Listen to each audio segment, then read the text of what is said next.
Welcome to HENRIK IBSEN's Ghosts.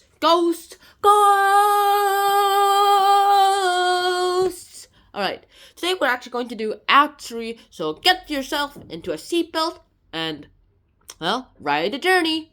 Alright, firstly, Act 3 starts off where we last left off. The orphanage is burned down, the cellar's still burning, the rest of the house is like all burnt out. Aww, that all happens. And what happens next is that why is he still there? Like, Oswald, I think his name's Oswald. Yeah? Oswald is still in the cellar trying to find something, I'm guessing. Doesn't say what he's doing there, though. That all happens, and he decides, hey, you know what? I'm just gonna go. And his mother, Mrs. Alvin's like, you know what? I'm gonna go ahead and save him. And goes downstairs like, where's his hat? Right there. Man, leave it. He's coming back anyway. That all happens. And the next thing that happens, all these accusations are happening. And then Pastor Manders comes in and he's like, oh, what am I gonna do? What am I gonna do? The whole town's gonna blame me. And that all. And they haven't blamed him yet. That all happens. Pastor Manders goes ahead and does all this. And then Eugene comes in and Engstrand comes in, and he's like, I saw you snuff that candle out with your fingers, and I saw you throw it into that pale bale inside the orphanage. It is you who started this fire, Pastor Manders. And Pastor Manders is like, what are you talking about? It's not my habit.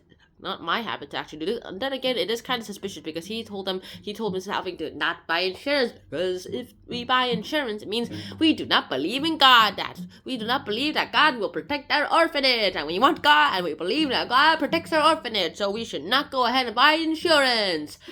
A really risky move, to be honest. Also really suspicious.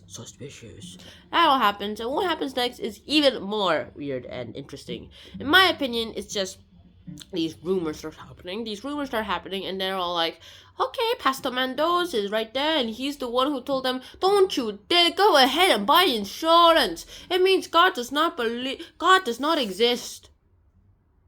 What the heck? So what happens next, actually?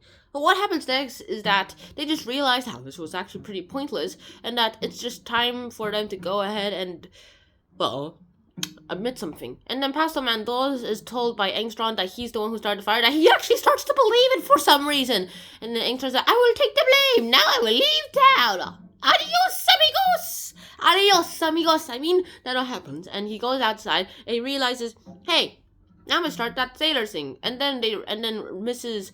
Engstrand comes in and she's all like, okay, so, and tells Oswald and Regina, you guys are half siblings. Your fathers are both Mr. Alving, and your mothers are different. So I am your mother, and you are actually that maid's your mother. We fired her and paid her a hefty sum to keep quiet about it. So, okay, I'm leaving this house. I don't care about Oswald anymore. I'm going away when I could go ahead and be with Engstrand, my good father, who has actually been better to me. I at least have one father. Bye, people. And Miss Regina's like, okay, Mrs. Alving's like, okay, that was actually easier to get her out of the house then.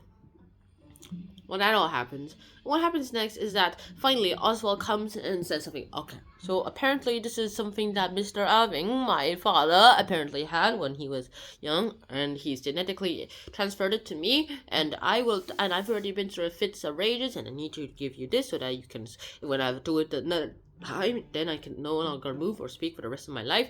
And if that happens one more time, then you must give me these pills and, well, put me out of my misery. She's like, I will not do it. This will never happen. Yeah, you never know. So, and then he immediately and then he says, Mother, give me the sun. And then he falls down and starts having these spasms. Like, ah! And then she's contemplating, should I give him the pill? Should I give him the pill? Should I give him the pill? Or should I not give him the pill? And that's about it.